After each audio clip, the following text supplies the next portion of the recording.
Hello students, हम discuss कर रहे थे एंटीबायोटिक और एंटीबायोटिक लेक्चर्स की सीरीज में हमने सल्फोनामाइड और कोट्रिमॉक्साजोल को कवर कर लिया है।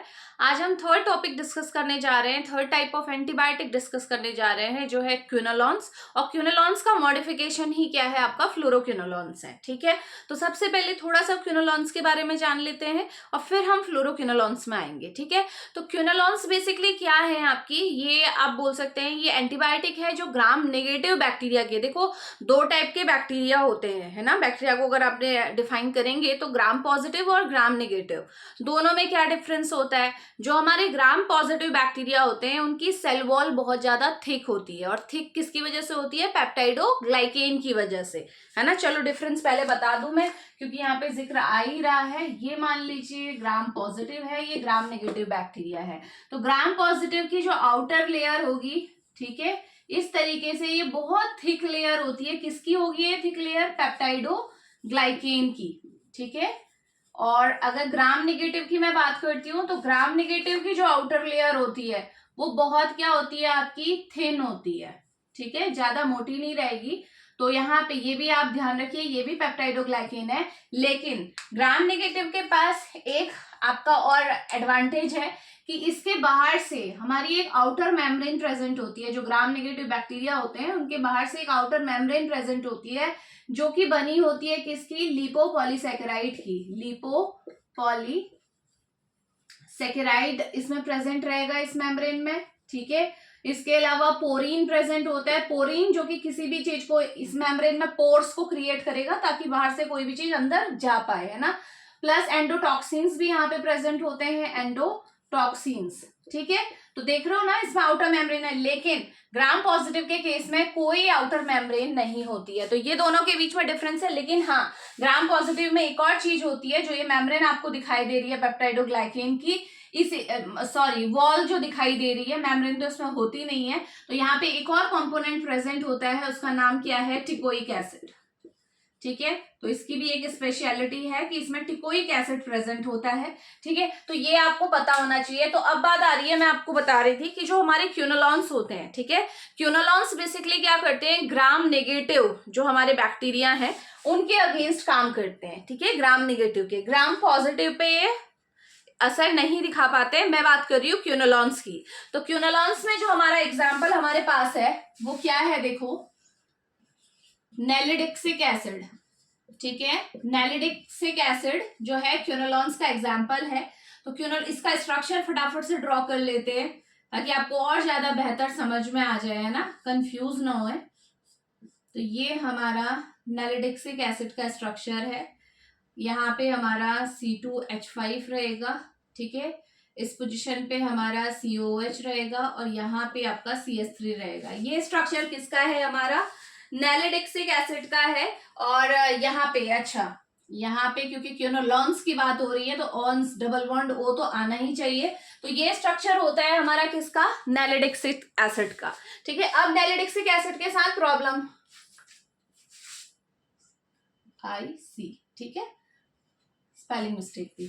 तो इसके साथ प्रॉब्लम क्या है कि एक तो ये ग्राम नेगेटिव के ही अगेंस्ट काम करता है। ठीक है, सबसे बड़ी प्रॉब्लम ये है। इसीलिए क्या हुआ इसमें फिर, और इसके साथ क्या था, इसकी पोटेंसी बहुत कम है। अगर इसकी बायो अवेलेबिलिटी देखी गई तो वो भी बहुत कम है, यानी कि नैलिडिक्सिक एसिड लेने के बाद ब्लड में इसका अमाउंट बहुत कम लेवल पे पहुंचता था। ठीक है, और हमें चाहिए था एक ऐसा एंटीबायोटिक जो क्या हो, इफेक्टिव हो, क्योंकि ऐसे तो बहुत सारे एंटीबायोटिक हमारे पास है ना।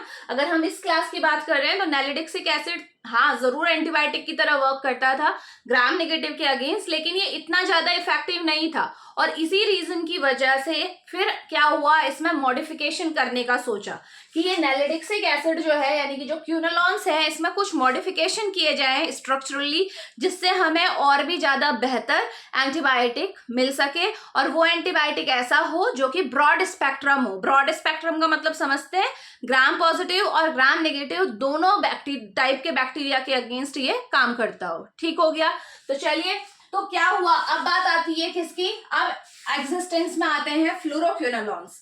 भाई इसका तो काम चला नहीं, तो अब देखते हैं क्या होगा। और अच्छा, मैकेनिज्म सेम है, ठीक है, मैकेनिज्म दोनों का सेम है, चाहे क्विनोलॉन्स हो फ्लोरोक्विनोलॉन्स हो। ये बेसिकली क्या करते हैं, हमारा डीएनए गायरेज हमारा एंजाइम है, बैक्टीरिया के अंदर होता है ये डीएनए गायरेज एंजाइम, ठीक है। और ये एंजाइम ग्राम नेगेटिव बैक्टीरिया में बेसिकली, ठीक है, ग्राम नेगेटिव बैक्टीरिया, क्योंकि मैंने बोला क्विनोलॉन्स ग्राम नेगेटिव बैक्टीरिया के अगेंस्ट काम करते हैं, तो ग्राम नेगेटिव बैक्टीरिया के अगेंस्ट ऐसा क्या करते हैं, ग्राम नेगेटिव बैक्टीरिया के पास एक एंजाइम है डीएनए गायरेज, जो कि बहुत इंपॉर्टेंट है इन डीएनए रेप्लिकेशन, ठीक है। डीएनए रेप्लिकेशन मैंने आपको डिटेल में पढ़ाया हुआ है, अगर आपको डिटेल में पढ़ना है तो उसका लिंक मैं इस वीडियो के डिस्क्रिप्शन बॉक्स में दे दूंगी। अदरवाइज अभी जितना लेक्चर के लिए नीडेड है मैं आपको बता देती हूँ डीएनए गायरेज करता क्या है। देखो, डीएनए रेप्लिकेशन होता क्या है, ये एक डीएनए है, ठीक है। अब इस डीएनए से हमें पता है रेप्लिकेशन मतलब क्या होता है, रेप्लिका तैयार करना, एक डीएनए से दूसरा डीएनए बनाना। तो कैसे होता है, ये डीएनए है, सबसे पहले क्या होता है आपका, एक एंजाइम आता है जिसका रोल बहुत इंपॉर्टेंट है यहाँ पे, ये है हमारा एंजाइम, इसका नाम है हेलिकेज।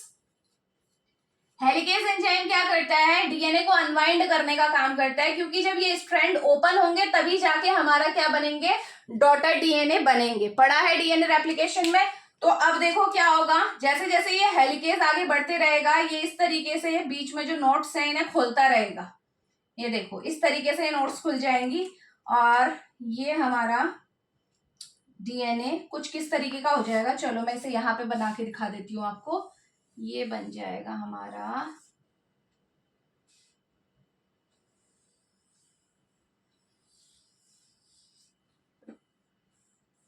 इस तरीके से देखो डीएनए के स्ट्रैंड ओपन हो गए, सारे नहीं हुए, अभी हेलिकेज यहीं तक पहुंचा है, ठीक है। जैसे जैसे आगे बढ़ते रहेगा ये ओपनिंग करते रहेगा। पहली बात समझ में आई, डीएनए के स्ट्रैंड्स को ओपन कर दिया, ठीक है। अब क्या होगा, पूरा रेप्लिकेशन मैं यहाँ पे बता नहीं रही हूँ, इस वाले स्ट्रैंड के कॉम्प्लीमेंट्री डीएनए यहाँ बनेगा, एक डीएनए, इसका कॉम्प्लीमेंट्री डीएनए इसके साथ तैयार हो जाएगा, यही होता है। तो एक पेरेंट था, उससे दो डॉटर डीएनए बन गए हैं, ठीक है। अब इस प्रोसेस के दौरान और क्या होता है, ठीक है, जब ये प्रोसेस चल रही है तो उस सेम टाइम पे क्या होता है, जब ये हेलिकेज यहाँ से अपना अनवाइंडिंग करता है ना, तो ये बैक वाला जो पोर्शन है ना, जो इसके पीछे वाला पोर्शन है, इसमें क्या होता है, स्ट्रेन पड़ता है। तो इस तरीके से आपको स्ट्रेन की वजह से क्या होगा, जो इसके पीछे का जो आगे का पार्ट है वो इस तरीके से आपकी उसमें सुपर कॉइलिंग हो जाएगी, ये, ठीक है। जब यहां से आप इस रस्सी को खोलते जाओगे तो क्या होगा, जो आगे वाला डीएनए है इसमें प्रेशर पड़ेगा, स्ट्रेन पड़ेगा, जिसकी वजह से ये और भी ज्यादा वाइंड हो जाएगा, यानी कि इसको क्या बोलते हैं हम, सुपर कॉइलिंग हो गई है, पॉजिटिव सुपर कॉइलिंग जिसे बोलते हैं, ठीक है, सुपर कॉइल हो गया है। अब क्या होगा, इतना समझ में आया कि ये सुपर कॉइलिंग हो जाती है, किस वजह से हो रही है, हेलिकेज काम कर रहा है उसकी वजह से हो रही है। तो अब क्या होता है, देखो हमारा अब एंजाइम का रोल आता है डीएनए गायरेज का। तो डीएनए गायरेज क्या करता है, इस चीज को समझो। डीएनए गायरेज जो ये पॉजिटिव सुपर कॉइलिंग हुई है, बहुत ज्यादा सुपर कॉइल हो गया है आपका ना, इसे क्या करता है, कट करता है, ठीक है। डीएनए गायरेज का काम क्या होता है, ये जो सुपर कॉइलिंग हुई है इसको हटाने के लिए ये स्ट्रैंड्स को कट करेगा, ठीक है, कट करेगा और फिर वापस से रीसील कर देगा, समझ रहे हो, क्योंकि हमें सुपर कॉइलिंग हटानी है, क्योंकि हेलिकेज अपना काम करते रहेगा, आगे बढ़ते रहेगा, लेकिन ये अगर ये इतनी सुपर कॉइलिंग यहाँ पे रहेगी तो हेलिकेज अपना काम नहीं कर पाएगा। तो इस सुपर कॉइलिंग को रिमूव करने के लिए डीएनए गायरेज आता है। डीएनए गायरेज के पास दो सब यूनिट होती है, देखो इसके पास होती है हमारी डीएनए गायरेज, तो इसके पास दो सब यूनिट होती है, एक होती है ए और एक होती है बी सब यूनिट। ए सब यूनिट का काम क्या होता है कि ये जो स्ट्रैंड है जो आपका इसमें सुपर कॉइलिंग हुई है बहुत ज्यादा, इसे कट करना, फिर ये कट एक जगह पे इसे कट मारेगा, थोड़ा सा ओपन कर देगा स्ट्रक्चर को और फिर उसके बाद रीसील कर देगा। ये दोनों ही काम किसने किए, ए सब यूनिट ने किए। जो इसकी ए सब यूनिट है उसने ये काम किया, यानी कि इट्स फंक्शन क्या है, कटिंग एंड रीसीलिंग ऑफ डीएनए, ताकि ये आपकी जो सुपर कॉइलिंग है ये रिमूव हो सके। इसके बाद हमारा कौन सा आता है, बी सब यूनिट आता है, और बी सब यूनिट का काम क्या है हमारा, नेगेटिव सुपर कॉइलिंग को इंड्यूस करना, induce negative super coiling, super coiling, इसे क्या बोलते हैं, पॉजिटिव सुपर कॉइलिंग। जो ये सुपर कॉइलिंग हो गई है ना, अब इसे कट तो कर दिया, चलो ए सब यूनिट ने इसे कट कर दिया, रिसील कर दिया, लेकिन जो इसे ओपन करेगा, ठीक है, जो इसे स्ट्रैंड को ओपन करेगा वो कौन सी है, बी सब यूनिट है। बी सब यूनिट का काम है नेगेटिव सुपर कॉइलिंग इंड्यूस करना। तो इस बात से बिल्कुल भी कंफ्यूज नहीं होना है। आपके पास अगर एमसीक्यूज में पूछ लिया कॉम्पिटेटिव एग्जाम में कि डीएनए गायरेज क्या करता है, आपके पास ऑप्शन में पॉजिटिव सुपर कॉइलिंग भी है, नेगेटिव सुपर कॉइलिंग भी है, तो आपको क्लियरली पता होना चाहिए कि ये क्या करता है, नेगेटिव सुपर कॉइलिंग करता है। नेगेटिव सुपर कॉइलिंग मतलब सुपर कॉइलिंग को खत्म कर रहा है, नेगेटिव मतलब माइनस है ना, तो माइनस आपकी जो सुपर कॉइलिंग हुई है ड्यूरिंग डीएनए रेप्लिकेशन, उसे क्या कर रहा है, ये खत्म करने का काम कर रहा है। तो इसकी बी सब यूनिट ये काम करती है। समझ में आ गया डीएनए गायरेज का फंक्शन क्या है, ठीक हो गया।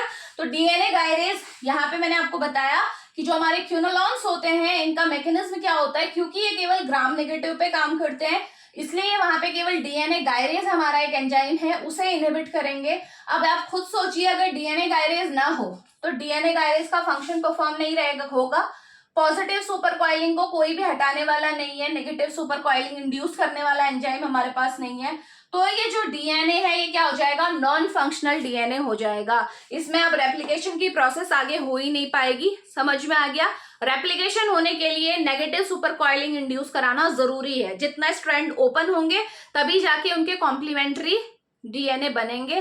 पेरेंट से जो डॉटर डीएनए बन रहा है वो तभी बन रहा है जब स्ट्रैंड ओपन हो रहा है। समझ में आ गया, ठीक है। ये ग्राम नेगेटिव का केस है। अब जब हम फ्लोरोक्विनोलॉन्स पे आएंगे तो वहां आप देखोगे कि एक कैटेगरी ऐसी आपको देखने को मिलेगी, ग्राम नेगेटिव बैक्टीरिया में सेम यही इफेक्ट है, मैकेनिज्म सेम है, लेकिन ग्राम पॉजिटिव में मैकेनिज्म थोड़ा अलग है, वो मैं आपको बता दूंगी। तो ये था अबाउट द क्विनोलॉन्स। क्विनोलॉन्स क्या है, क्या करते हैं, और क्यों ऐसी नीड पड़ी कि हमें फ्लोरोक्विनोलॉन्स की जरूरत पड़ी। ठीक है, इनकी लो पोटेंसी होने की वजह से, इनका ब्लड लेवल कम होने की वजह से, ये सारे कारण हैं जिसकी वजह से हमें फ्लोरोक्विनोलॉन्स बनाए गए।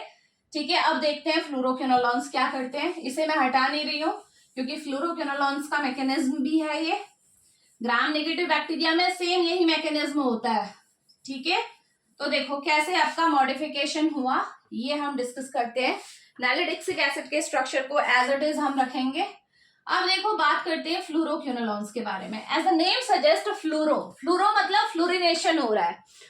फ्लोरिनेशन मतलब फ्लोराइड ग्रुप ऐड हो रहा है और उसके ऐड होने की वजह से एक्टिविटी में चेंज आ जा रहा है। ठीक हो गया, तो देखें कहाँ पे होता है, और हमेशा ध्यान रखना नंबरिंग दोगे ना, इसे नंबरिंग दो। चलो नंबरिंग देना मैंने बताया नहीं आपको, यहाँ से 1 2 3 4 5 6 7 8 9 10 इस तरीके से नंबरिंग दी जाती है। ठीक है, आईपीएससी नेम लिखते हैं, नंबरिंग देना जरूरी होता है ना, पता होना चाहिए कि जो क्विनोलॉन्स का स्ट्रक्चर है उसमें नंबरिंग कैसे दी जाती है। तो होता क्या है, फ्लोरोक्विनोलॉन्स क्या है आपके, केवल 6th और 7th पोजीशन में।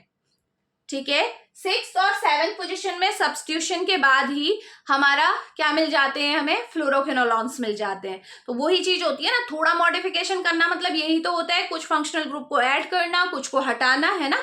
तो चलिए देखते हैं कैसे बनता है। मैं एक ना प्रोटोटाइप ड्रग को डिस्कस कर रही हूँ यहाँ पे। फ्लोरोक्विनोलॉन्स में हमारी जो सबसे प्रोटोटाइप ड्रग है वो कौन सी है, सिप्रोफ्लॉक्सासिन, है ना। सिप्रोफ्लॉक्सासिन के स्ट्रक्चर को देखेंगे, बाकी स्ट्रक्चर में हमें नहीं जाना है, वो केमिस्ट्री पार्ट है। ठीक है, तो चलिए, तो क्या होगा, मैंने बताया आपको फ्लोरोक्विनोलॉन्स कैसे बने। जो 6th पोजीशन है, ये 6 कार्बन है ना, यहाँ पे आपका फ्लोरिनेशन हो जाएगा। 6 कार्बन पे क्या होगा, फ्लोरिनेशन हो जाएगा, F आ जाएगा। और जो हमारा 7th कार्बन है, ये 7th कार्बन है इस रिंग का, पायरिडीन रिंग का, यहाँ पे क्या आ जाएगा, हमारा पिप्राजीन आ जाएगा। पिप्राजीन का स्ट्रक्चर पता है सबको, 2 N होते हैं इस तरीके के।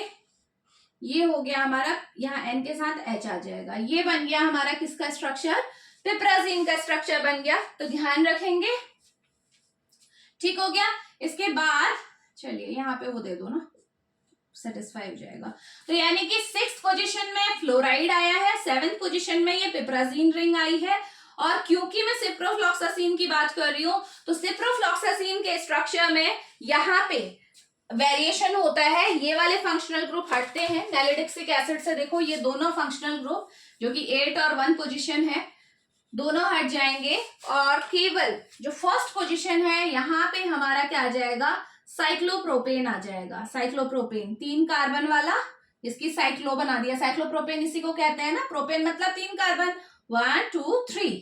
तो ये हमारा अब जो स्ट्रक्चर निकल के आया है, ये किसका स्ट्रक्चर है भाई, सिप्रोफ्लॉक्सासिन का स्ट्रक्चर है। थोड़ा सा हम केमिस्ट्री पार्ट भी यहाँ पे डिस्कस करते हुए चल रहे हैं क्योंकि इंपॉर्टेंट है।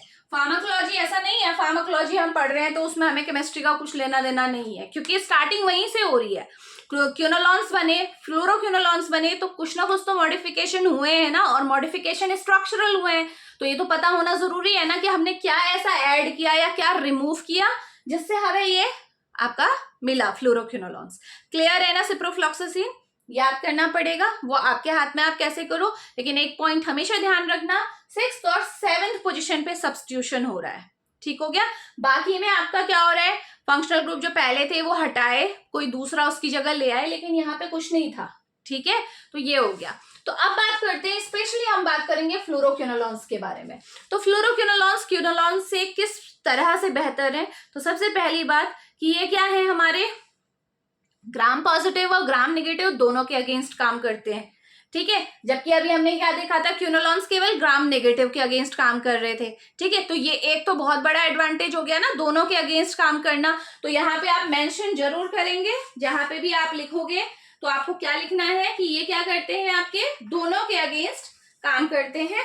लेकिन जो ज्यादा ससेप्टेबल है, ठीक है, gram positive and gram negative दोनों के अगेंस्ट ये काम करेंगे। लेकिन फिर भी ज्यादा अगर बात करें कि ज्यादा ससेप्टेबल कौन सा ऑर्गेनिज्म है, तो यहाँ पे भी आपका ज्यादा ससेप्टेबल आपका ग्राम नेगेटिव ही है। मोस्ट ससेप्टेबल जो रहेगा ग्राम नेगेटिव ही है, ठीक है। ग्राम पॉजिटिव के अगेंस्ट काम जरूर करते हैं, लेकिन अगर कंपेयर करोगे तो आपको दिखेगा कि ग्राम नेगेटिव के अगेंस्ट ही ये काम करते हैं। और ग्राम पॉजिटिव के अगेंस्ट तब काम करेंगे जब इनकी कॉन्सेंट्रेशन आप बढ़ाओगे, ठीक है।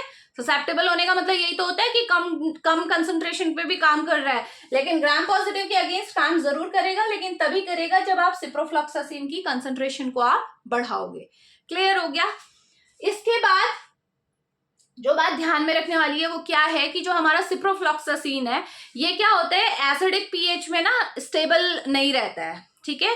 तो एसिडिक पीएच इसके लिए आपका सही नहीं है, ध्यान में रखेंगे, ठीक है। तो ये पॉइंट पूछा जाता है, तो आपको ध्यान में रखना है कि जो एसिडिक पीएच है उसमें ये क्या रहता है, आपका लेस एक्टिव रहता है एसिडिक पीएच पे, ठीक है, लेस एक्टिव।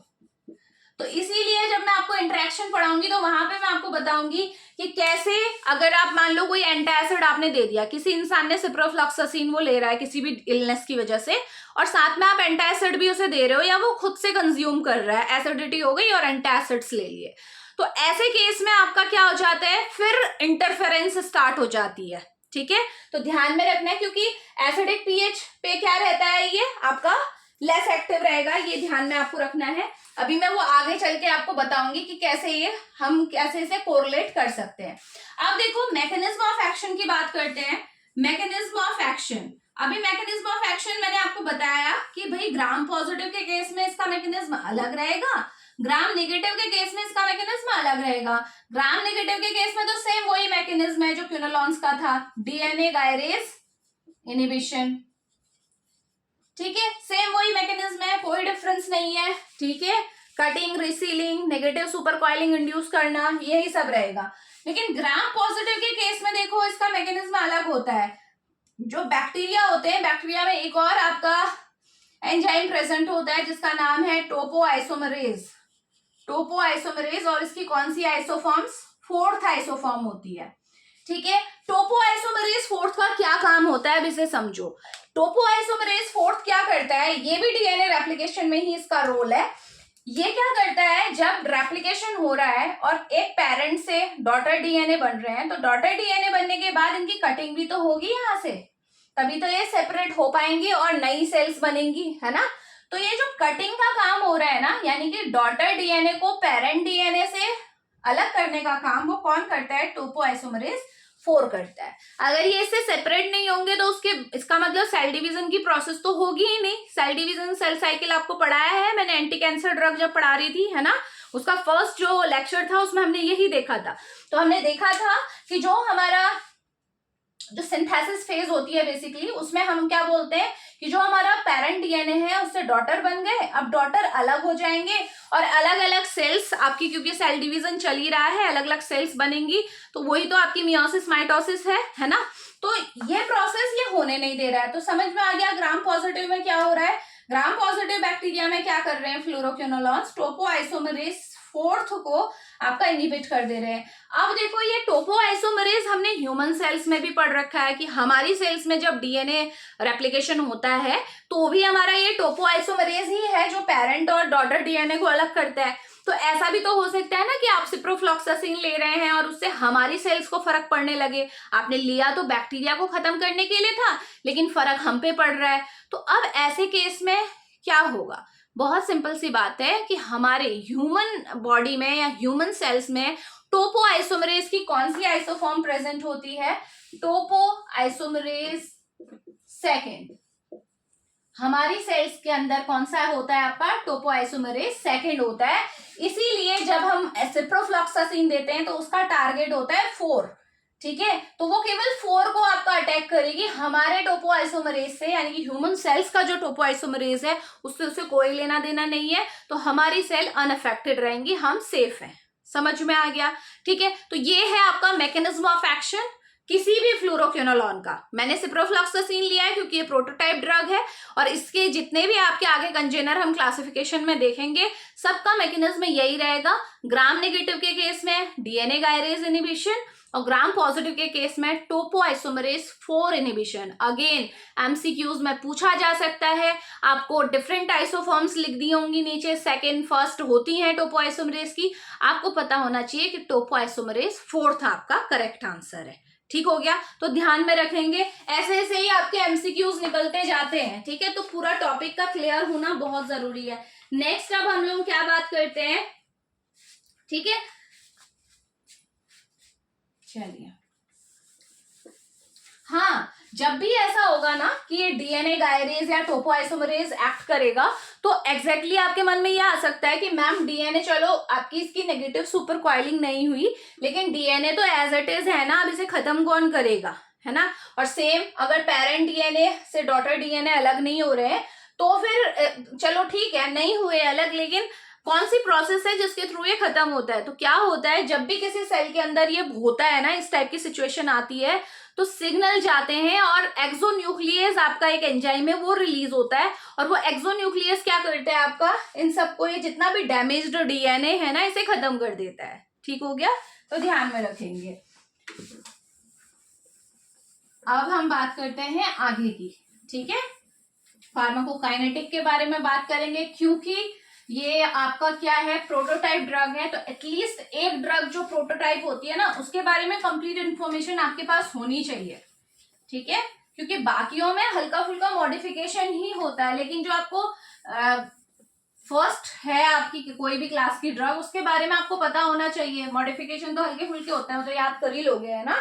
तो चलो चलते हैं, सबसे पहले बात करते हैं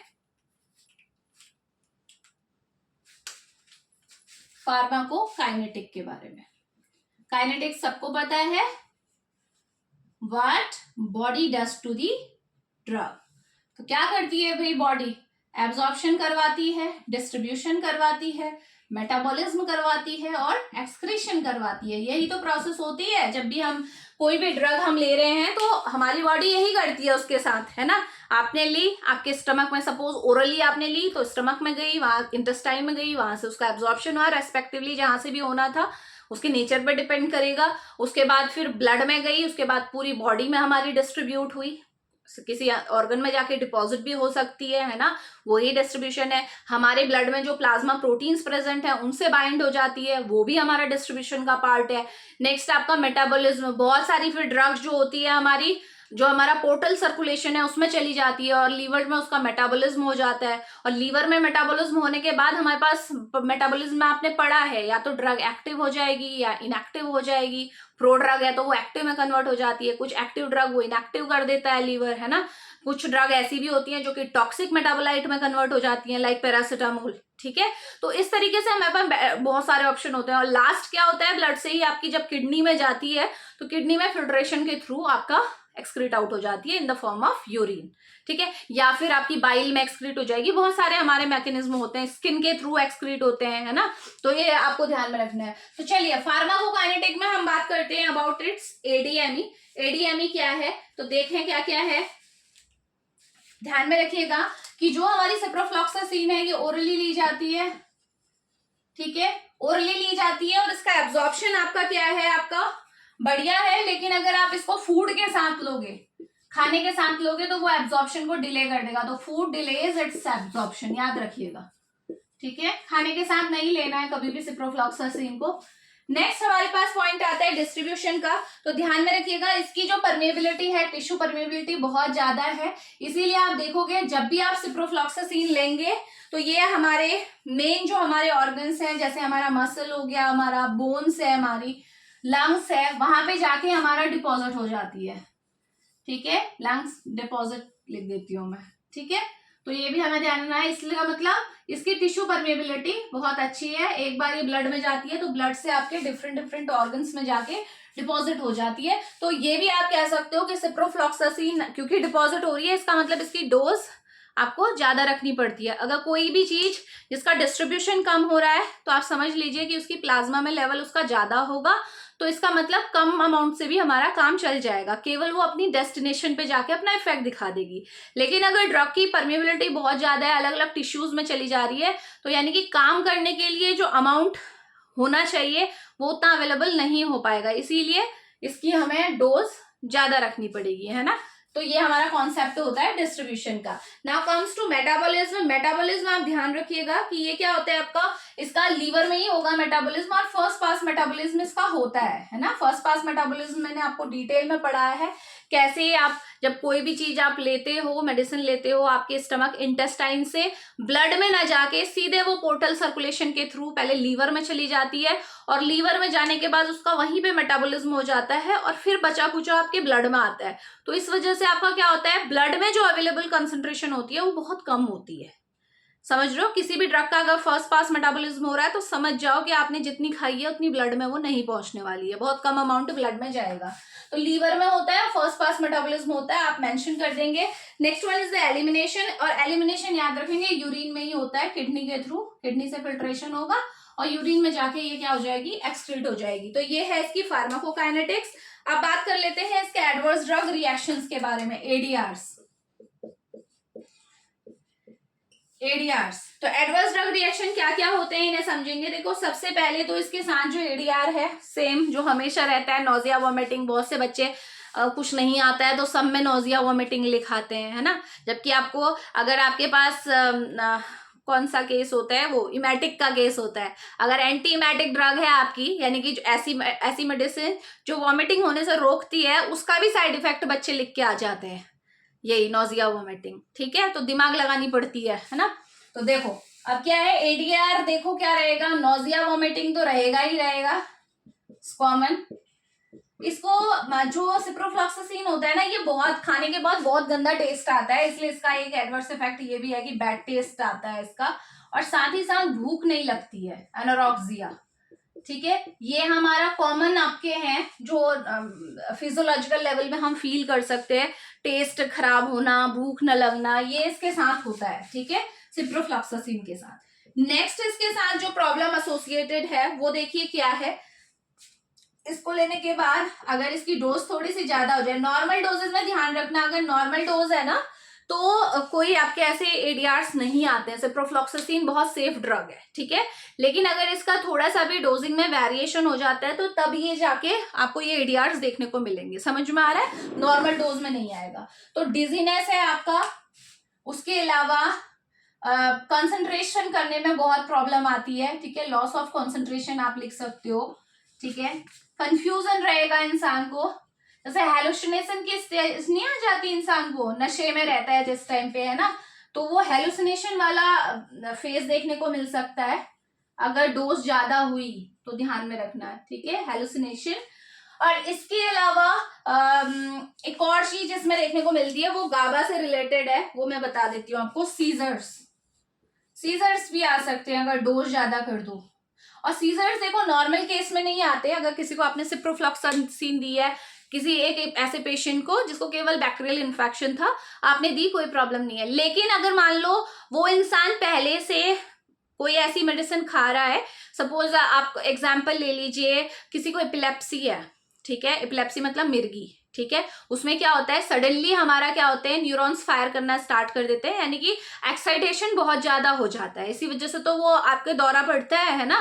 तो ऐसे केस में मतलब वो इंसान पहले से आपकी ऐसी मेडिसिन ले रहा है जो कि आपका एक्साइटेशन को रिड्यूस करता है। और साथ में आपने अगर सिप्रोफ्लॉक्सासिन दे दी, ठीक है, सिप्रोफ्लॉक्सासिन दे दी, तो फिर उससे क्या होता है, आपका सीजर्स आपके एकदम से आ जाते हैं, ठीक है। तो ध्यान में रखिएगा कि ये केवल उस केस में सीजर्स आएंगे अगर किसी इंसान को आपने किसी वजह से गाबा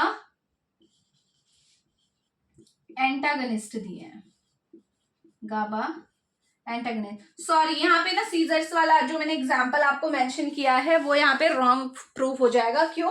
क्योंकि हम गाबा एंटागनिस्ट की बात कर रहे हैं, गाबा एगोनिस्ट की बात नहीं कर रहे हैं ना। क्योंकि जो एपिलेप्सी का केस होता है उसमें हमें क्या चाहिए होता है, सप्रेशन, है ना, क्या चाहिए होता है, सप्रेशन चाहिए होता है, क्योंकि बहुत ज्यादा एक्साइटेशन हो रहा है। बट यहाँ पे हमारी बात हो रही है गाबा एंटागनिस्ट की, यानी कि सप्रेशन को हटाने की, एक्साइटेशन की बात हो रही है। तो ये उस केस में यूज कर सकते हैं हम, जैसे कोई इंसान अगर डिप्रेशन वगैरह का है, डिप्रेशन में है, तो वहां पे यूज हो जाएगी, ठीक है, इसे करेक्ट कर लेंगे बेटे। तो सीजर्स कहाँ पे होंगे, अगर कोई इंसान गाबा एंटागनिस्ट ले रहा है। गाबा सबको पता है इनहिबिटरी न्यूरोट्रांसमीटर है, इनहिबिटरी न्यूरोट्रांसमीटर है। अब आपने एक तो आप क्या कर रहे हो, इनहिबिशन को आप पहले से ही हटा रहे हो, आपने ऐसी ड्रग दे रखी है जो इनहिबिटरी न्यूरोट्रांसमीटर के लेवल को कम करती है।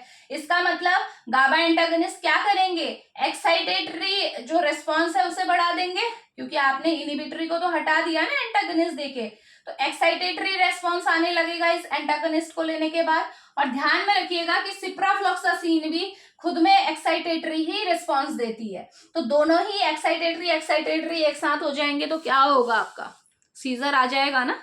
समझ में आ रहा है? तो वो एग्जाम्पल आप करेक्ट कर लेंगे। एपिलेप्सी का एग्जाम्पल सीजर के लिए मैं बताना चाह रही थी, लेकिन यहाँ पे जो है गाबा एंटागनिस्ट के साथ, यानी कि इनहिबिटरी जो न्यूरोट्रांसमीटर है उसे आपने हटा दिया है, उसको रोक लिया है, तो अब एक्साइटेशन होगा, ऑब्वियस सी बात है। और जो सिप्रोफ्लॉक्सासिन है वो खुद में भी हाई लेवल पे एक्साइटेशन ही करता है, ठीक है। तो ये बात ध्यान में रखेंगे कि सीजर हो सकता है, लेकिन तभी होगा जब ये वाली मेडिसिन साथ में दी जा रही है। अकेले सिप्रोफ्लॉक्सासिन इतना एक्साइटेशन नहीं कर पाता है, ठीक है।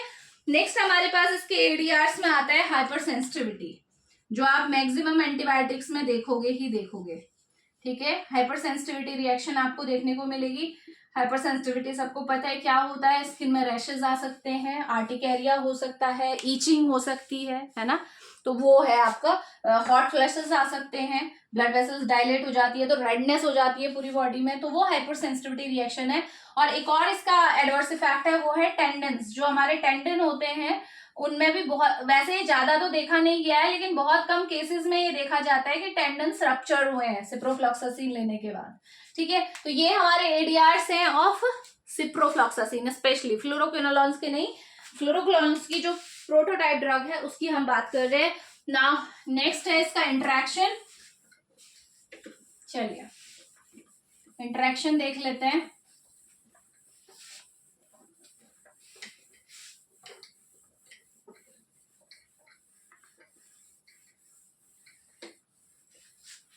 देखो सिप्रोफ्लॉक्सासिन अगर आपने मेटाबॉलिज्म पढ़ा है, उसमें आपने एंजाइम इनहिबिटर्स पढ़े होंगे, है ना।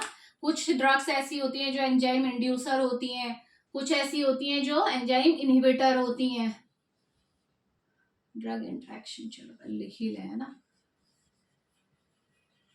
Drug interaction. तो हमेशा ध्यान रखेंगे कि जो हमारा सिप्रोफ्लॉक्सासिन है ये एंजाइम इनहिबिटर है। पढ़ाया होगा मैंने आपको मेटाबॉलिज्म में, एंजाइम इनहिबिटर। एंजाइम इनहिबिटर यानी कि ये क्या करेगा, सपोज कोई ड्रग है, अभी सिप्रोफ्लॉक्सासिन भूल जाइए, एक इंसान है वो क्या ले रहा है आपको, वो ले रहा है थियोफाइलिन, ठीक है। थियोफाइलिन कब लेते हैं, अगर ब्रोंकाई में कुछ दिक्कत है, सांस लेने में दिक्कत हो रही है ना, बीटा कैटेगरी की है ना, एड्रेनर्जिक ड्रग है। तो क्या होगा, अगर कोई इंसान है जो थियोफाइलिन ले रहा है, सपोज बीटा 2 एगोनिस्ट है बेसिकली, और आपने क्या किया, साथ में सिप्रोफ्लॉक्सासिन दे दिया, ठीक है, तो क्या होगा, थियोफाइलिन का एक मेटाबॉलिक पाथवे है, ये आप जब लेते हैं तो आपके ब्लड में जाके, आपकी बॉडी में जाके इसका मेटाबॉलिज्म होता है और एक्सक्रीशन होके बाहर हो जाती है, और जितना इफेक्ट दिखाना है वो दिखा देती है। लेकिन जो सिप्रोफ्लॉक्सासिन है वो थियोफाइलिन को मेटाबोलाइज ही नहीं होने देता है। जो एंजाइम थियोफाइलिन को मेटाबोलाइज करते हैं उन एंजाइम्स को ये इनहिबिट कर देता है। तो अब क्या होगा, थियोफाइलिन का लेवल हमारे ब्लड में बढ़ा रहेगा, क्योंकि उसे घटाने वाला जो था मेटाबॉलिक पाथवे तो आपने ब्लॉक कर दिया भाई सिप्रोफ्लॉक्सासिन, है ना। तो इसकी वजह से थियोफाइलिन की टॉक्सिसिटी हो सकती है ना, ठीक है, समझ गए कॉन्सेप्ट। साथ ही साथ हमारी और भी है एक वारफेरिन। वारफेरिन सबको पता है एंटीकोगुलेंट है, ठीक है। वारफेरिन के साथ भी सेम यही होता है, अगर वारफेरिन कोई ले रहा है उसे सिप्रोफ्लॉक्सासिन आपको नहीं देनी चाहिए, क्योंकि वो वारफेरिन की टॉक्सिसिटी कर सकती है, ठीक है। ब्लड कोगुलेशन फिर होने नहीं देगी बहुत लंबे टाइम के लिए, ठीक है। जितना डिजायर्ड है उसके हिसाब से तो आप मेडिसिन दे ही रहे हो ना। और नेक्स्ट है कैफीन। कैफीन के साथ भी यही दिक्कत है, ठीक है, सीएनएस स्टिमुलेंट में पढ़ते हैं। तो आप अगर कैफीन के साथ भी आप सिप्रोफ्लॉक्सासिन नहीं देंगे, क्योंकि ये तीनों ड्रग के साथ ये इंटरफेयर करता है, ये इनके मेटाबॉलिज्म के लिए जो एंजाइम रिस्पॉन्सिबल हैं, जो इनके कंसंट्रेशन को रेगुलेट करते हैं, उन एंजाइम्स को ये इनहिबिट कर रहा है, जिसकी वजह से इन तीनों का लेवल इन आर प्लाज्मा और ब्लड इंक्रीज हो जाएगा, ठीक है, और जिसकी वजह से टॉक्सिसिटी हो सकती है। तो फर्स्ट इंट्रैक्शन तो यही है कि ये कभी भी, क्योंकि ये एंजाइम इनहिबिटर है, तो इन ड्रग्स के साथ इन्हें नहीं देना है, ठीक है। इसके अलावा नेक्स्ट हमारे पास इंट्रैक्शन है, चलिए नेक्स्ट इंट्रैक्शन हम डिस्कस कर लेते हैं, एंटासिड वाला, ठीक है, जो मैं आपसे स्टार्टिंग में बोल रही थी वो ही बता रही थी। तो मैंने आपको क्या बोला था कि एसिडिक पीएच पे फ्लोरोक्विनोलोन्स के लिए मैंने आपको एक पॉइंट बोला था कि ये एसिडिक जो पीएच होता है आपका, वहां पे ये क्या रहते हैं, लेस एक्टिव रहते हैं, यही बोला था, लेस एक्टिव रहते हैं। अब आपने सपोज क्या कर दिया, आपने कोई इंसान ऐसा है जो सिप्रोफ्लॉक्सासिन ले रहा है, साथ में आपने एंटासिड्स दे दिए, एंटासिड्स दे दिए, सुक्रालफेट दे दिया, वो भी एंटासिड्स में ही आता है। तो देखो ये क्या करेगा, ये क्या करेंगे, एंटासिड्स क्या करेंगे, एसिड के लेवल को कम करेंगे, ठीक है। इन्होंने क्या किया, एसिड के लेवल को कम किया, तो एसिड का लेवल कम हो गया। तो अब आप अगर सिप्रोफ्लॉक्सासिन लोगे तो आपका जो इफेक्ट है वो ज्यादा आएगा, यानी कि अब वो क्या हो जाएंगे, आपके जो सिप्रोफ्लॉक्सासिन है वो क्या हो जाएगा, it will become more active. क्योंकि हमें पता है, हम नॉर्मल केस में अगर कोई एंटासिड नहीं ले रहा है तो हमें पता है हमारे जीआई का पीएच क्या है, हमारे स्टमक का पीएच एसिडिक है, ठीक है। तो आप सिप्रोफ्लॉक्सासिन लोगे तो वो लेस एक्टिव रहेगा, यानी कि उसमें इतना ज्यादा इफेक्ट नहीं आएगा, उसी के हिसाब से डोजिंग एडजस्ट की जाती है ना। अब लेकिन अब मान लो कोई इंसान ऐसा है जो सिप्रो ले रहा है, साथ में ये दोनों ले रहा है, तो उससे क्या होगा, सिप्रोफ्लॉक्सासिन का इफेक्ट ज्यादा आएगा, ठीक है। तो ये एक अच्छा भी इफेक्ट हो सकता है सिप्रो का, लेकिन अगर डिजायर्ड से ज्यादा आ जाए तो वो भी प्रॉब्लम है, तो ये भी आप ध्यान रखेंगे। इससे पॉइंट आपका क्लियर हो जाता है, एसिडिक पीएच वाला, है ना। थर्ड आते हैं आपका, कभी भी सिप्रोफ्लॉक्सासिन को आयरन के साथ नहीं लेना चाहिए, आयरन सॉल्ट्स के साथ। क्यों, क्योंकि सिप्रोफ्लॉक्सासिन आयरन के साथ मिलके क्या करता है, कॉम्प्लेक्स बना देता है, सिप्रोफ्लॉक्सासिन आयरन कॉम्प्लेक्स। और ये कॉम्प्लेक्स जो होता है आपका, ये क्या होता है आपका, एब्जॉर्ब नहीं होगा, कॉम्प्लेक्स फॉर्म में कभी भी सिप्रोफ्लॉक्सासिन या कोई भी आपका एब्जॉर्ब नहीं होता है ना, तो there will be no absorption. और जब कोई चीज एब्जॉर्ब ही नहीं हुई तो उसे लिए हुए का क्या फायदा, जब वो ब्लड में ही नहीं गई। तो समझ में आ गया, ठीक है। तो कभी भी आयरन के साथ इसे नहीं लेना है, क्योंकि ये आयरन में जो फेरिक आयन होते हैं उनके साथ ये कॉम्प्लेक्स बना लेता है सिप्रोफ्लॉक्सासिन। नेक्स्ट हमारे पास एक और है जो इंपॉर्टेंट है, इसे समझने की कोशिश करना आप लोग, ठीक है। किस तरीके से मैं आपको बता रही हूँ, एक पॉइंट जो मैंने अभी थोड़ी देर पहले आपके साथ डिस्कस किया था, मैंने क्या बोला था, जितने भी फ्लोरोक्विनोलोन्स होते हैं ये क्या करते हैं, न्यूरोनल एक्साइटेशन करते हैं, बताया था थोड़ी देर पहले ही हमने डिस्कस किया हुआ है, जब वो सीजर वाला पॉइंट आपको बोल रही थी मैं, एक्साइटेशन।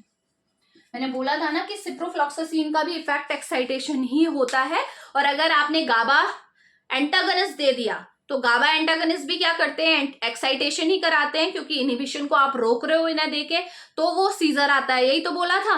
तो सेम यही बात है कि जो हमारे फ्लोरोक्विनोलोन्स हैं ये भी आप ये क्या करते हैं, आपके न्यूरोनल एक्साइटेशन करते हैं, ये हमें पता है। अब साथ ही साथ इसके साथ एक और बात आती है कि जो हमारे non steroidal anti inflammatory drug है, नसेट्स हैं, ठीक है, एस्पिरिन हो गया, बहुत सारी आती हैं इसमें, ठीक है, जितनी भी हमारी पेन किलर्स आती हैं, आइबुप्रोफेन हो गया, एंडोमिथासिन हो गया, ये क्या करती हैं, सारी की सारी ड्रग हमारे जो गाबा रिसेप्टार होते हैं ना, गाबा के जो रिसेप्टार, उनको इनिबिट करती हैं। तो सेम वही वाली बात आ गई है, नसेट्स क्या कर रही है, गाबा रिसेप्टार को इनिबिट कर रही है, तो इसका मतलब गाबा अगर होगा भी तो वो अपने रिसेप्टार से बाइंड नहीं हो पाएगा, और जब वो अपने रिसेप्टर से बाइंड ही नहीं होगा तो इनहिबिशन कहां से कर पाएगा, तो रिजल्टेंट इफेक्ट इसका भी क्या आने वाला है, न्यूरोनल एक्साइटेशन। समझ में आ गया, ठीक है।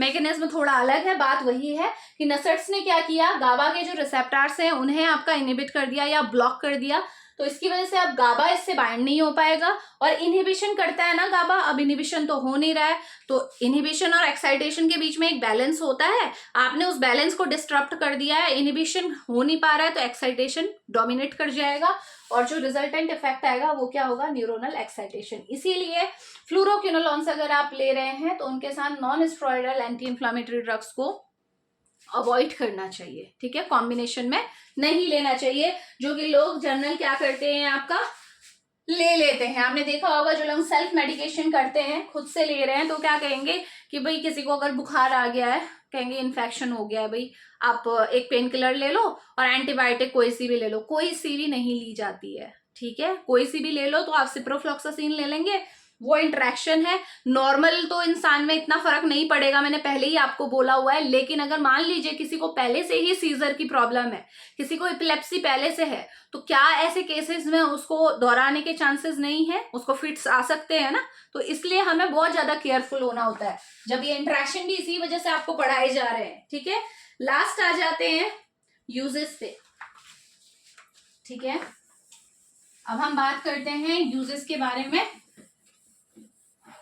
जो आपके फ्लूरोक्विनोलॉन्स में जो सिप्रोफ्लॉक्सासिन है बेसिकली, वैसे ये यूजेस सभी के होंगे, ठीक है, ऐसा नहीं है कि मैंने फ्लूरोक्विनोलॉन्स में केवल सिप्रोफ्लॉक्सासिन पढ़ाया है तो ये केवल उसी का मैकेनिज्म होगा या उसी के यूजेस होंगे, सब में आप इसे रख सकते हो सकता है कोई दूसरे से ज्यादा इफेक्टिव हो, कोई कम हो, वो मैं लास्ट में आपको जरूर बताऊंगी, लेकिन अभी बात करते हैं यूजेस के बारे में, कहाँ कहाँ हम इनको फ्लूरोक्विनोलॉन्स को यूज कर सकते हैं। तो पहली बात तो जो ध्यान में रखनी है कि ये हम आईवी रूट से भी दे सकते हैं, इंट्रावेनस, और ओरल रूट से भी हम इसे दे सकते हैं, दोनों ही रूट प्रेफरेबल है इसके लिए जब भी आपको फ्लूरोक्विनोलॉन्स किसी को देनी हो। तो सबसे पहले बात करते हैं यूटीआई, यूरिनरी ट्रैक इन्फेक्शन अगर किसी को हो गया है तो वहां पे आप फ्लूरोक्विनोलॉन्स को दे सकते हो, ठीक है। वैसे मैंने आपको बताया था यूटीआई में फर्स्ट चॉइस कौन सी होती है, कोट्रीमॉक्साजोल होती है, कोट्रीमॉक्साजोल के ही इक्विवेलेंट, या फिर आप सेकंड चॉइस में आप फ्लूरोक्विनोलॉन्स को रख सकते हैं, ठीक हो गया। इसके बाद आता है आपका रेस्पिरेटरी ट्रैक इन्फेक्शन में भी इसे यूज करते हैं, ठीक है। उसके बाद क्योंकि रेस्पिरेटरी ट्रैक इन्फेक्शन में भी कोई फर्स्ट चॉइस नहीं है तो हम यहाँ पे मेंशन नहीं कर रहे हैं, अदरवाइज मेंशन कर लीजिए, कोई बात नहीं है, ठीक है। तीसरा हो गया हमारा गोनोरिया, सेक्सुअली ट्रांसमिटेड डिजीज है, पता है सबको, ठीक है, गोनोरिया एंड सिफिलिस होता है ना, तो ये हमारा इस केस में भी हम क्या करते हैं, फ्लूरोक्विनोलॉन्स को दे सकते हैं गोनोरिया के ट्रीटमेंट में, ग्राम नेगेटिव बैक्टीरिया से हो रहा है ये बेसिकली, ठीक है। इसके अलावा आपका क्या रहता है, नेक्स्ट हमारे पास आ जाएगा कैंक्रोइड, यहीं पे मेंशन कर देती हूँ, कैंक्रोइड भी हमारी क्या है, ये भी हमारी जो हमारे जेनिटल्स हैं उन्हीं से रिलेटेड प्रॉब्लम है। जेनिटल्स में आपका क्या होते हैं, आपके ब्लिस्टर्स बन जाते हैं, ठीक है, बहुत ईचिंग वाली सिचुएशन होती है, वो हमारा कैंक्रोइड है, ध्यान में रखिएगा। तो इसको कोट्रीमॉक्साजोल, इसमें मैंने बताया था आपको कैंक्रोइड में भी हमारा कोट्रीमॉक्साजोल फर्स्ट चॉइस होती है, उसके ऑल्टरनेटिव के फॉर्म में हम फ्लूरोक्विनोलॉन्स को यूज कर सकते हैं, ठीक है। तो चॉइसेस का भी पता रहे तो ज्यादा बेहतर है, अदरवाइज पता तो हो यूजेस कहाँ कहाँ इनका यूज हो रहा है, ठीक है। इसके बाद आता है हमारा बैक्टीरियल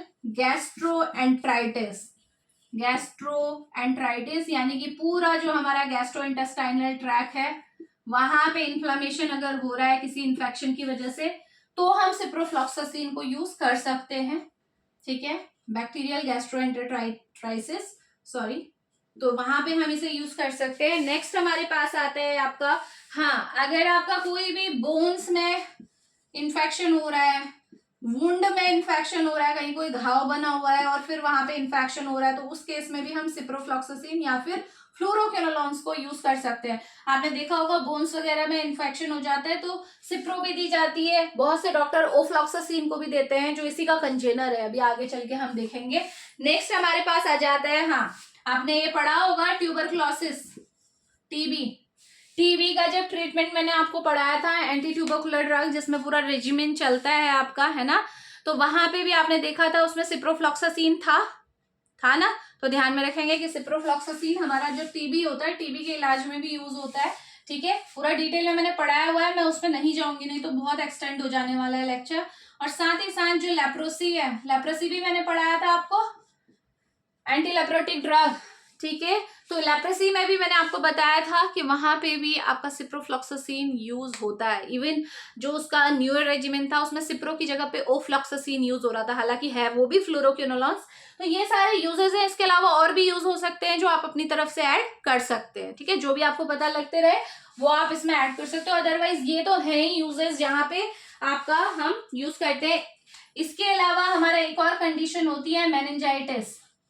मेनिंजाइटिस ये असल में मैंने स्टार्टिंग में आपको नहीं बताया था, यहाँ पे बता दूं कि जो फ्लोरोक्विनोलोन्स होते हैं वैसे तो ये क्या करते हैं, हमारा ब्रेन में इनका जाना बहुत, मतलब सीएसएफ में ये इतना नहीं जाते हैं, लेकिन अगर हाई कंसंट्रेशन में आप दोगे, मैंने पहले ही बोला हुआ है कि सिप्रोफ्लॉक्सासिन वैसे सेफ है, लेकिन अगर इसे आप हाई कंसंट्रेशन में दोगे तो फिर प्रॉब्लम हो सकती है। तो सेम वही प्रॉब्लम यहाँ भी है कि सिप्रोफ्लॉक्सासिन अगर आप हाई कंसंट्रेशन में देते हो तो वो आपके ब्रेन में चली जाती है। तो इसीलिए अगर किसी को मेनिंजाइटिस है, यानी कि जो ब्रेन में मेनिंजेस हैं, जो कवरिंग है, उसमें अगर इन्फ्लामेशन हुआ है, तो आप अगर सिप्रोफ्लॉक्सासिन को ज्यादा डोज में दोगे तो वो वहां पे इफेक्टिव रहेगी, ठीक है।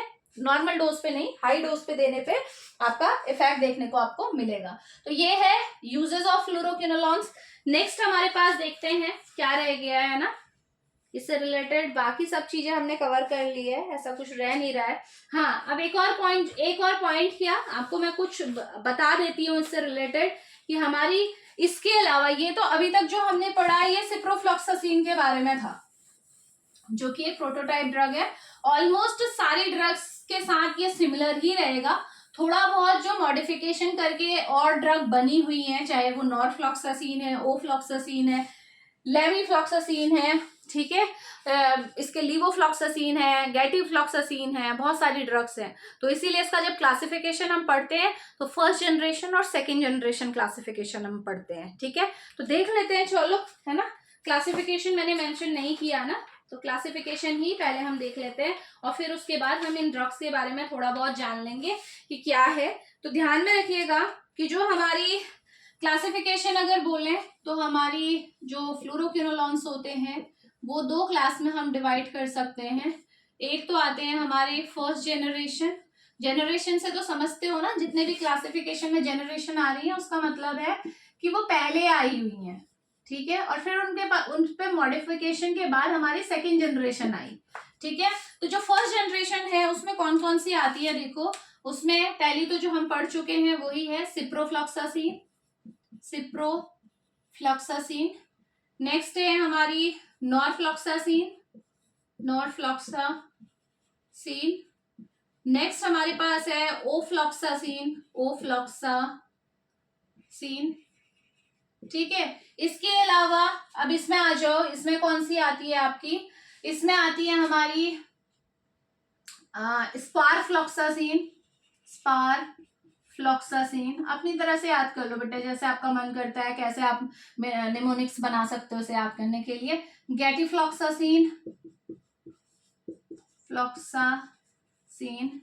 लेमीफ्लॉक्सासिन, एक और रह गया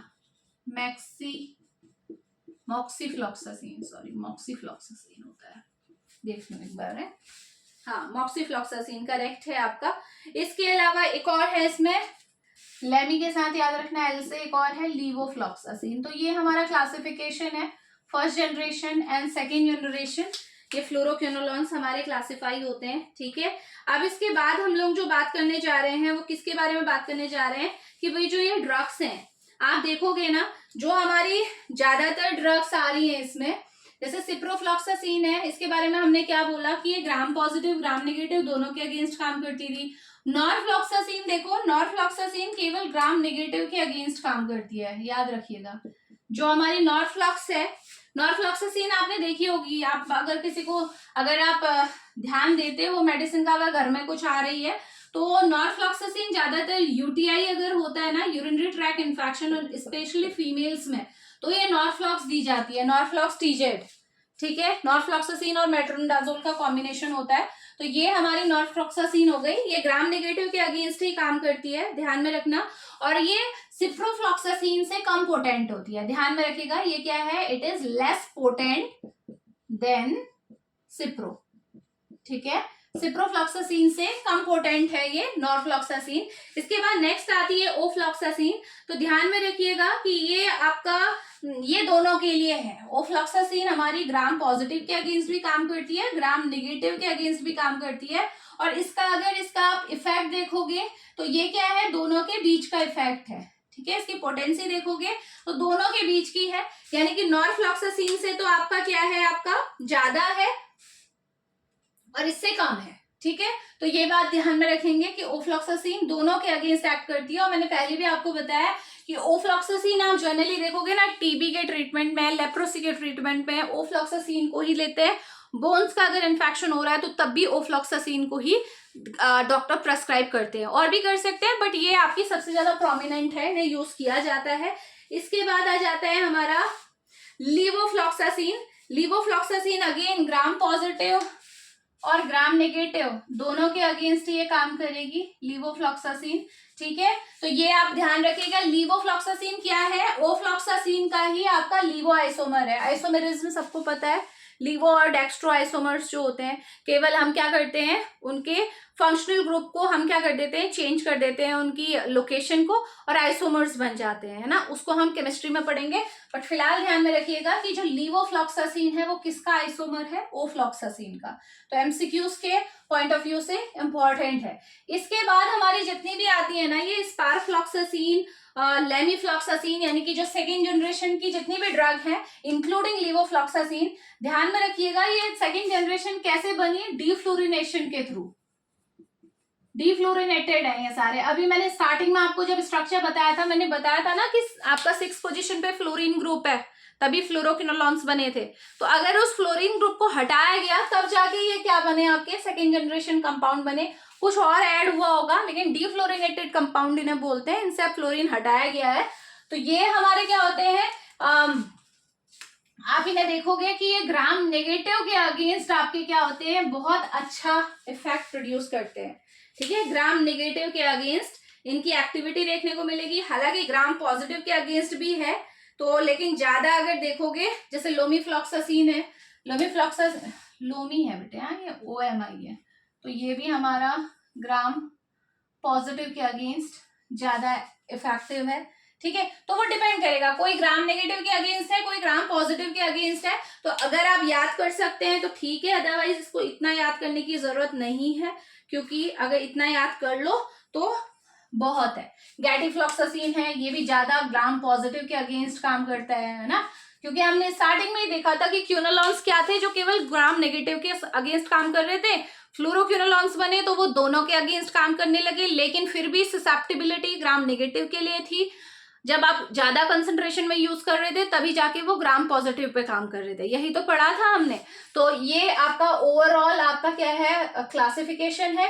अगर आप इसे इस तरीके से याद करना चाहो तो आप कर सकते हो। सेम मॉक्सीफ्लॉक्सासिन, ये भी क्या करेगा, ग्राम पॉजिटिव और ग्राम नेगेटिव दोनों के अगेंस्ट काम करता है, ठीक है। ये केवल आपकी वो बताई जा रही है कि ग्राम पॉजिटिव करेगा तो दोनों के अगेंस्ट सारे, लेकिन किसी के प्रति ज्यादा ससेप्टेबल होंगे, किसी के कम होंगे, ठीक है। तो फिलहाल के लिए जो आपको ध्यान में रखना है वो केवल क्लासिफिकेशन याद रखिए, और सिप्रोफ्लॉक्सासिन के बारे में जो मैंने डिटेल में आपको पढ़ाया है ना, उसे दिमाग में रखना, ठीक है। तो ये था ऑल अबाउट क्विनोलॉन्स, फ्लोरोक्विनोलॉन्स। मिलते हैं नेक्स्ट लेक्चर में, डिस्कस करेंगे हम बीटा लैक्टम एंटीबायोटिक्स के बारे में, जिसमें पेनिसिलिन, सेफेलोस्पोरिन और अदर्स भी आते हैं आपके न्यूअर जो हमारे एंटीबायोटिक्स हैं। तो मिलते हैं नेक्स्ट लेक्चर में। Thank you so much.